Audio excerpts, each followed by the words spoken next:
ہمارے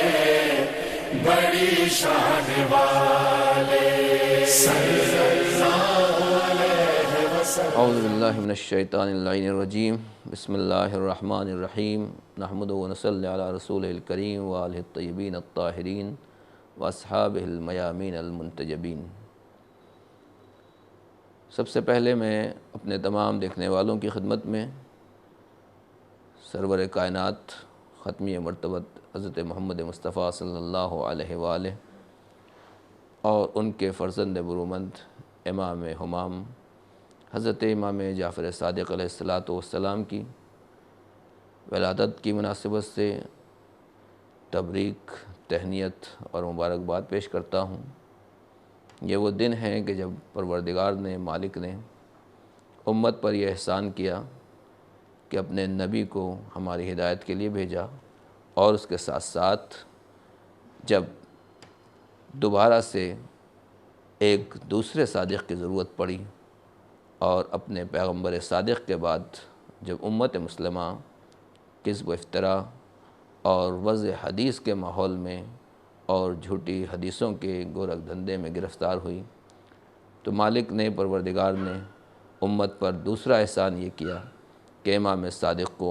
اس نے اس دنیا میں بھیجا، جنہوں نے اپنے جد پیغمبر اکرم کی حدیثوں کی حفاظت فرمائی، اور جو دین اور شریعت تبدیل کی جا رہی تھی اس کو پھر سے محفوظ کیا، اس کی حفاظت کی اور اس کی تجدید فرمائی۔ سرور کائنات اور امام جعفر صادق علیہ السلام کی زندگی اور آپ کے زندگی کے مختلف گوشے ہمارے لیے نمونہ عمل ہیں اور آئیڈیل ہیں۔ پیغمبر اکرم سے واقعاً امت کو جو سیکھنا چاہیے تھا، آج مشینی دنیا ہے، میڈیا کی دنیا ہے، الیکٹرانک دنیا ہے، ہر طریقے سے فاسٹ لائف اور نئی سے نئی ٹیکنالوجی آتی چلی جا رہی ہے۔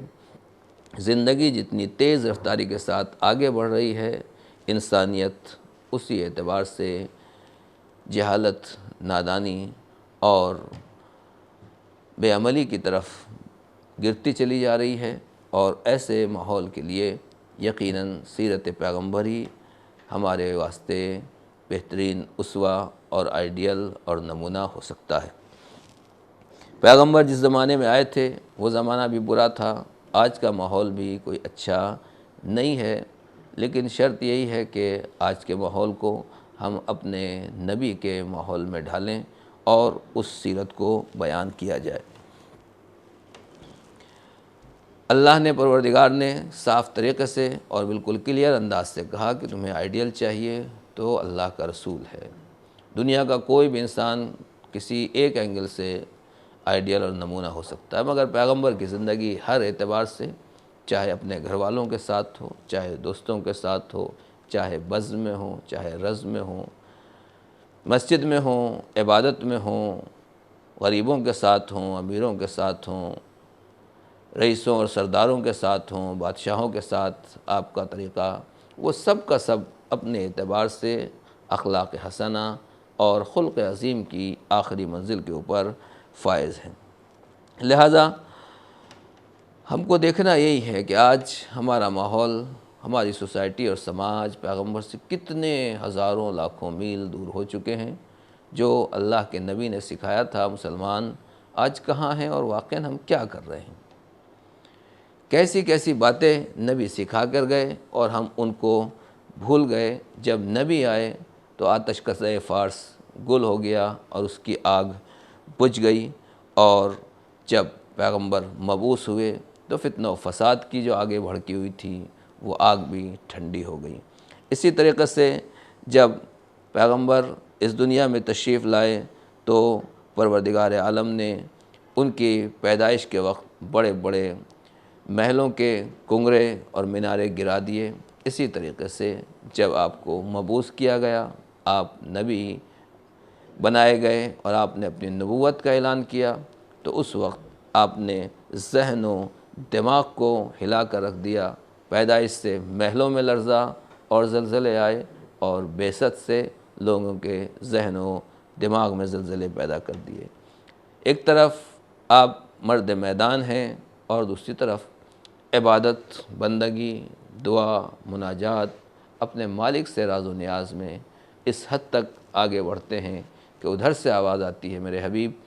طٰہٰ ما انزلنا علیک القرآن لتشقیٰ، میرے حبیب ہم نے اس لیے قرآن نازل نہیں کیا کہ آپ اپنے کو پریشانی میں ڈال دیں۔ یا ایھا المزمل قم اللیل الا قلیلا، اے میرے چادر اوڑھنے والے، ابا اوڑھنے والے، اے میرے حبیب راتوں کو کھڑے ہوں، عبادت کریں، مگر اتنی عبادت نہیں کہ آپ کو پریشانی اور زحمت ہو جائے۔ ایک طرف پیغمبر یہ ہیں اور دوسری طرف پیغمبر کو اگر آپ دیکھیں تو سماجی زندگی میں، سوسائٹی میں لوگوں کے ساتھ ایسے ہیں جیسے ایک عام آدمی ہوتا ہے، حتیٰ کہ میدان جنگ میں جا رہے ہیں، کمپٹیشن، مسابقہ، مقابلہ، گھوڑ سواری کے مقابلے، پیغمبر اس کی اجازت دے رہے ہیں اور اپنے سامنے مسلمانوں کو اس کی تشویق کر رہے ہیں، اس لیے کہ وہ پیغمبر ہیں، زندگی کے ہر موڑ اور ہر سوال کا جواب دینے کے لیے آئے ہیں۔ آپ کے ہاں کوئی فرق نہیں پڑتا، کوئی آسمان کے بارے میں پوچھنا چاہے، روح کے بارے میں پوچھنا چاہے، سورج اور چاند کے بارے میں پوچھنا چاہے، پیغمبر ہر سوال کا جواب دیتے ہیں، حتیٰ کہ جو پرسنل سوال ہیں جہاں لوگ پوچھتے ہوئے شرماتے ہیں وہاں بھی لوگ پیغمبر سے سوال کرتے تھے اور حضور سرور کائنات ان سوالات کا جوابات دیتے تھے۔ وہ تمام ارکان اور وہ آداب جو ایک خانوادے سے تعلق رکھتے ہیں، اور افسوس کے ساتھ یہ کہنا پڑتا ہے کہ جب شادی کا موقع ہوتا ہے تو آج ہمارے جوانوں کو، لڑکوں کو، لڑکیوں کو یہی نہیں پتہ ہوتا کہ شادی کے بعد ازدواجی زندگی کو کیسے آگے بڑھایا جائے، اور جب ہم ازدواجی زندگی اور مشترکہ زندگی کو شروع کرتے ہیں تو اس میں کس چیز کی ضرورت ہوتی ہے، کن آداب کا خیال رکھنا ہوتا ہے، شوہر، زوجہ، وائف اور ہسبینڈ، ان دونوں کے ریلیشن اور تعلقات کیسے ہوتے ہیں، کیا احترام ہوتا ہے، کیا حقوق ہوتے ہیں، وہ چیزیں آج نہیں سکھائی جاتی۔ صرف ڈگری، پیسہ اور دوسری چیز دیکھ کر ہم شادی کر دیتے ہیں، نہ لڑکی کے ماں باپ کو فکر ہوتی ہے اور نہ لڑکے کے ماں باپ۔ اور جب یہ لڑکی شادی بیاہ ہو کر اپنے شوہر کے گھر جاتی ہے تو اب پریشانیاں شروع ہو جاتی ہیں، ادھر والے لڑکی کی برائیاں نکالتے ہیں، لڑکی والے لڑکے کے بارے میں کہتے ہیں۔ در حقیقت نہ یہ برے ہیں نہ یہ برے ہیں، وہ ماحول، وہ سسٹم برا ہے جو آج ہم نے کریٹ کیا ہے، جس ماحول میں اور جس سماج اور سوسائٹی میں ہم چل رہے ہیں، اور وہ یہی ہے کہ ہم اپنے بچوں کو، اپنی بچیوں کو طرز زندگی نہیں سکھاتے کہ شادی کے بعد ہمیں کس طریقے سے زندگی گزارنا ہے۔ اب آپ دیکھیے کہ سیرت پیغمبر کیا ہے کہ پیغمبر نے خود جناب مولا کائنات کو، جو در حقیقت داماد پیغمبر ہیں، آج کوئی خسر، لڑکی کا باپ لڑکے سے، اپنے داماد سے وہ باتیں کرے جو واقعاً زوجہ اور شوہر کے درمیان کی باتیں ہوتی ہیں، نہیں ہوتا ہے، تصور نہیں ہوتا ہے، مگر کیونکہ پیغمبر حضور سرور کائنات پورے دین اور مذہب کی تعلیم دینے کے لیے آئے تھے، اور مولا کائنات ان کے وارث تھے، اور کل کو بعد پیغمبر یہ مذہب اور یہ شریعت لوگوں تک بڑھانا تھی، تو پیغمبر نے جہاں قرآن کی تعلیم دی، جہاں احکام کی تعلیم دی، جہاں دوسرے اخلاقیات کی تعلیم دی، وہاں آپ نے یہ بھی بتایا کہ تمہیں اپنی بیوی کے ساتھ ایسے زندگی گزارنا ہے، گھر کا کام تمہیں کرنا ہے یا بیوی کو کرنا ہے، باہر کا کام تمہیں انجام دینا ہے، اس کی ذمہ داری تمہاری زوجہ کے اوپر نہیں ہونا چاہیے، اور گھر کے کام بیوی کی ذمہ داری ہے، تمہاری زوجہ کی ذمہ داری ہے، اسے باہر کے کاموں کی ذمہ داری نہ دی جائے۔ اسی طریقے سے ایک ایک چیز کو حضور سرور کائنات نے واضح کیا، کلیئر کیا، تاکہ کل کو ان کے ماننے والے نوجوان مسلمان جب شادی کرتے ہیں تو ان کی زندگی بکھرنے نہ پائے، جڑنے کی ضرورت رہے، اور ان کی زندگی میں کوئی خلا واقع نہ ہو۔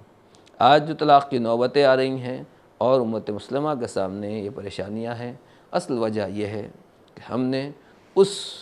کردار کو، اس کیریکٹر کو چھوڑ دیا جو حضور نے اپنایا تھا، اپنی ازواج کے ساتھ، اپنی بیویوں کے ساتھ۔ حضور سرور کائنات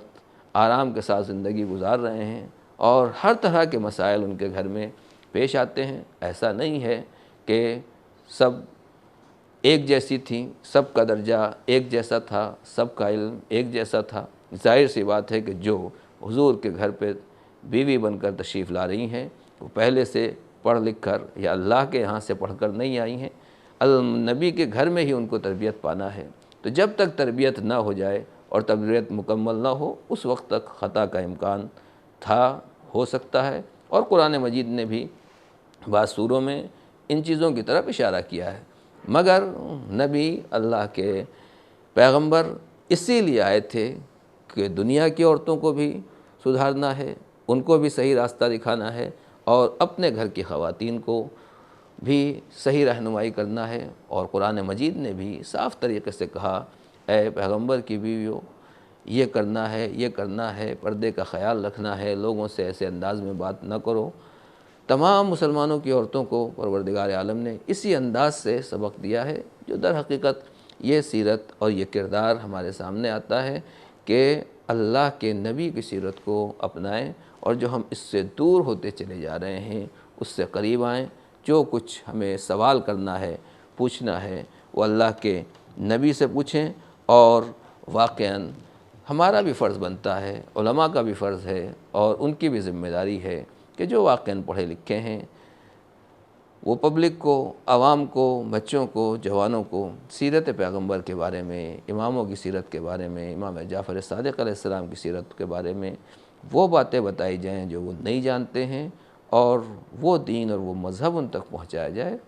جس کی آج قوم کو ضرورت ہے، تاکہ یہ دنیا کی بگڑی ہوئی انسانیت صحیح راستے پر آ سکے اور دنیا میں پھر انسانیت کا بول بالا ہو۔ السلام علیکم ورحمۃ اللہ وبرکاتہ۔